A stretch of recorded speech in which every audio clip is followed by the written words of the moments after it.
वो सभी कन्याएं आत्महत्या ना कर ले, इसलिए भगवान कृष्ण ने 16,108 कन्याओं से शादी करी। मित्रों, वैसे तो बंसीधारी राधा रानी से ही प्रेम करते थे, लेकिन उनकी शादी रुक्मिणी से हो गई थी और राधा रानी उनकी प्रेमिका के रूप में जानी जाने लगी। वहीं उनकी पत्नियों के बारे में भी ये कहा जाता है कि भगवान श्री कृष्ण की 16,108 पत्नियां थी। क्या ये सच है? इस विषय में कई कथाएं प्रचलित हैं और लोगों में इसको लेकर जिज्ञासा भी है। तो चलिए जानते हैं श्री कृष्ण की 16,108 पत्नियों का रहस्य। लेकिन आगे बढ़ने से पहले कमेंट में राधे राधे जरूर लिखें और चैनल को सब्सक्राइब जरूर करें। दोस्तों, ये तो सच है कि श्री कृष्ण की 16,108 रानियां थी, लेकिन ये सोचने वाली बात है कि इतनी सारी रानियां कैसे। इसके पीछे एक विशेष कहानी है जिसे लोगों ने अपनी मान्यता के अनुसार कई रूप दिए हैं।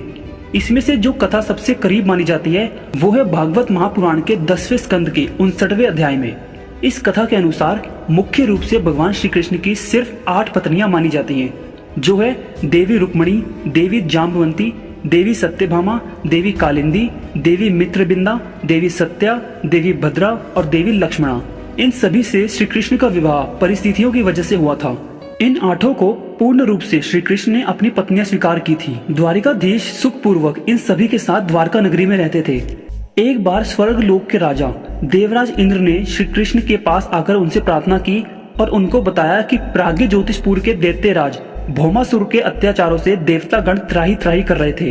भौमासुर ने वरुण का छत्र, माता अदिति के कुंडल और देवताओं के निवास स्थान मणि पर्वत को भी उनसे छीन लिया था। इंद्र ने श्री कृष्ण को बताया कि भौमासुर ने पृथ्वी के कई राजाओं और आम लोगों की कई सारी सुंदर कन्याओं का हरण करके उन्हें अपने बंदी गृह में डाल दिया।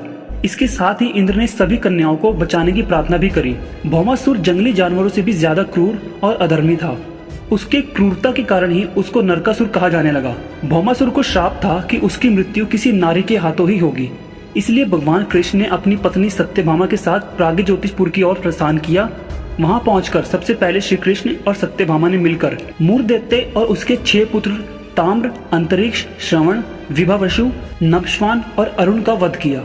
अपने पुत्रों की मृत्यु की खबर सुनकर भौमासुर क्रोध से लाल हो गया था, जिसके बाद वे अपनी सेना को लेकर युद्ध के लिए आ गया। देवी सत्यभामा श्री कृष्ण के साथ उनके सारथी के रूप में गई और अंत में उनके हाथों ही भौमासुर का विनाश हुआ। दैत्य भौमासुर के वध के बाद भगवान श्री कृष्ण ने उनके पुत्र भगदत्त को प्राग्ञ ज्योतिषपुर का राजा घोषित कर दिया। भौमासुर ने अपने बंदी गृह में कुल 16,100 कन्याओं को बंदी बना के रखा हुआ था। भौमासुर के वध के बाद श्री कृष्ण ने सभी कन्याओं को आजाद कर दिया था, लेकिन इन सब के बाद कन्याओं के लिए एक बड़ी समस्या आ खड़ी थी। वह सभी कन्याएं भौमासुर के द्वारा बहुत पीड़ित और बहुत ज्यादा दुखी भी थी। वे सभी कन्याएं अपने आप को कलंकित महसूस कर रही थी। सामाजिक मान्यताओं के चलते इन कन्याओं को कोई भी अपनाने को तैयार नहीं था। उन कन्याओं ने भगवान कृष्ण से कहा कि अब हमारे पास केवल 2 ही रास्ते हैं। पहला, या तो हम अपना जीवन यापन करने के लिए वैश्यवृत्ति को अपना ले या फिर आत्महत्या कर ले। ये सब सुनकर श्री कृष्ण ने उन्हें अपनी रानियों का स्थान देने की घोषणा करी।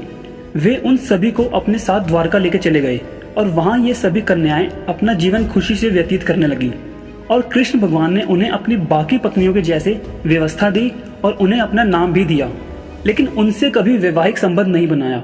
एक कहानी यह भी प्रचलित है कि पिछले जन्म में ये सब कन्याएं ऋषि मुनि थी।